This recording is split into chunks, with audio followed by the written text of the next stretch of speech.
Hello बच्चों, नमस्कार। कैसे हो आप सभी। तो स्वागत है आपका मेरी इस आज की नई वीडियो में। और जितने भी बच्चे जो एचएसएससी न्यू सीटी की तैयारी कर रहे हैं, तो आप सभी को पता होगा कि आज आपके कोर्ट में केस की सुनवाई थी। केस किस लिए हुआ था? तो केस था कि जो अभी एचएसएससी का फॉर्म भरवाने की जो डेट दी गई थी, जो आपको 15 दिन का मौका दिया गया था, तो उसके अंदर और बच्चे और सही तरीके से फॉर्म नहीं भर पाए थे।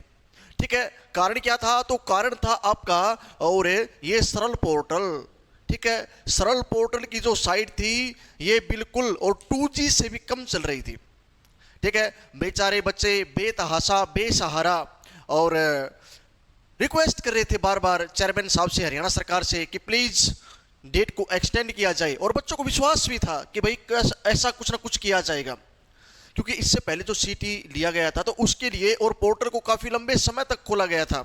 बच्चे खुद बोल रहे थे कि बस काफी हो चुका है, लेकिन नहीं, पिछली बार बोल रहे थे और आओ और बच्चे फार्म भरो और बच्चे फार्म भरो। लेकिन अब की बार जो है मात्र 15 दिन का ही समय दिया गया और बच्चों को जैसा लग रहा था, जैसी उम्मीद थी, वो उम्मीद और बिल्कुल बच्चों की टूट गई। और इसीलिए और कुछ एक जो बच्चे थे उन बच्चों ने और कोर्ट का रास्ता खटखटाया, गुहार लगाई कोर्ट के सामने कि हमें न्याय दिया जाए। न्याय क्या था? तो न्याय था कि भाई जो सीटी की जो डेट है, इस डेट को एक्सटेंड किया जाए। ठीक है, बच्चों ने और 3 मांग रखी थी। ठीक है, बच्चों की जो मांग थी वो 3 मांग रखी थी बच्चों ने। और ये 3 मांग कौन कौन सी थी? तो पहली बात थी कि जो रजिस्ट्रेशन है, इस रजिस्ट्रेशन की डेट को और आगे बढ़ाया जाए, ताकि बच्चे और जो फार्म फिलअप नहीं कर पाए वो बच्चे फार्म को भर सकें। दूसरा जो है भाई, जिन बच्चों ने और रजिस्ट्रेशन कर लिया तो उनको करेक्शन का मौका दिया जाए। करेक्शन क्यों? क्योंकि बहुत से बच्चे और फार्म को अच्छे से फिलअप नहीं कर पाए। अच्छे से फिलअप करने का कारण क्या था?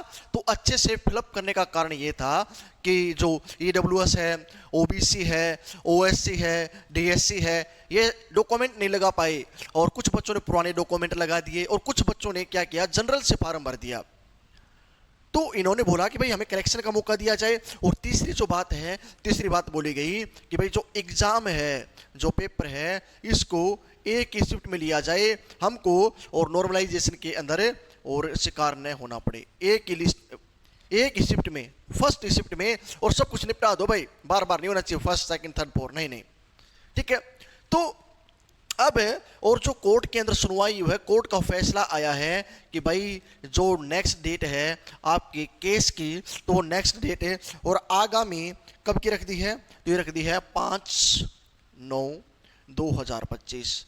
तो अभी आपकी केस की अगली सुनवाई होगी 5/9/2025 को। और ये केस किसने किया था? तो शीतल ने और इस केस को किया था। ठीक है, लेकिन इसी बीच में और एक खबर ये निकल करके आई है कि भाई जो रजिस्ट्रेशन है, इसकी जो डेट है, इसको आगे नहीं बढ़ाया जाएगा। एक तो ऐसा बयान आया है, ठीक है, जो मांगे रखी थी।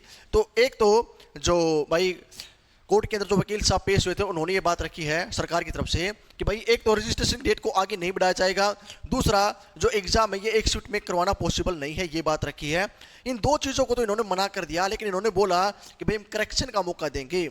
जिन बच्चों ने और ये फार्म लगाया था, अगर किसी कारणवश इन बच्चों ने और ये मान के चलो भाई फार्म में अगर कोई गलती कर दी है, जैसे किसी ने आधार नहीं लगाया, किसी ने जनरल से फार्म भर दिया, या भाई किसी बच्चे ने OSC DSC पुराने लगा दिए, तो भाई उन बच्चों को और हम क्या करेंगे, करेक्शन का मौका देंगे। ठीक है, एडमिट कार्ड सबके आएंगे। किसी का भी एडमिट कार्ड क्या होगा कि किसी का भी एडमिट कार्ड और नहीं रोका जाएगा, एडमिट कार्ड सबके आएंगे। जिस बच्चे ने अपनी फीस वगैरह कटवा रखी है, अपना फार्म पूरा फिलअप करके और आगे अप्लाई कर दिया है, उन सभी बच्चों के फार्म आएंगे और हम इन सभी बच्चों को और करेक्शन का मौका देंगे। तो इस प्रकार की बातें निकल करके आई है।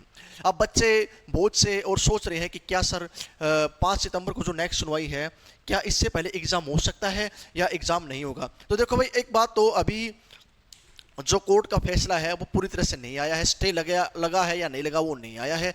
लेकिन अभी तक जो चीज़ें देखी जाएं तो अभी तक यही बात है कि भाई जो एचएसएससी है वो अपने तय समय पे, जो इन्होंने समय दिया है, तय समय पे एग्ज़ाम ले सकती है। ठीक है, तो अभी एग्ज़ाम के ऊपर किसी प्रकार की कोई भी और दिक्कतें नहीं दिख रही है। ठीक है, तो मैं आशा करता हूँ भाई आज की जो अपडेट है आप सभी बच्चों को अच्छी लगी होगी और समझ में आई होगी। अगर फिर भी किसी बच्चे को किसी प्रकार का कोई डाउट है, ठीक है, तो आप सारे बच्चे और कमेंट के माध्यम से अपने डाउट्स क्लियर कर सकते हैं, आपके कमेंट का रिप्लाई दे दिया जाएगा। ठीक है, तो भाई जितने मेरे लाडले बच्चे हैं, जो प्यारे प्यारे बच्चे हैं, सारे के सारे बच्चे और एक बार सेशन को दबा करके लाइक कर दो ताकि आपको इसी प्रकार की इन्फॉर्मेशन मिलती रहे। और दूसरा, जो जितने भी भावी नए बच्चे जुड़े हैं वो सारे बच्चे भाई और अपने चैनल को सब्सक्राइब कर दो। ठीक है, एक टेलीग्राम चैनल का लिंक दे रहा हूँ, सारे बच्चे टेलीग्राम से जुड़ जाओ, क्योंकि कई बार क्या होता है कि एक दिन के अंदर 5-5, 10-10 और अपडेट आ जाती हैं और सारी सारी अपडेट के ऊपर वीडियो बनाना पॉसिबल नहीं हो पाता। तो टेलीग्राम एक ऐसा माध्यम है जिसके माध्यम से और आपको सारी सारी अपडेट मिलती रहती है, वहाँ पे मैं सारी सारी न्यूज़ वगैरह डालता रहता हूँ। तो सारे बच्चे चैनल को सब्सक्राइब और टेलीग्राम से जरूर जुड़ जाएं। और इसी के साथ में आज के लिए इतना ही। धन्यवाद। जय भारत।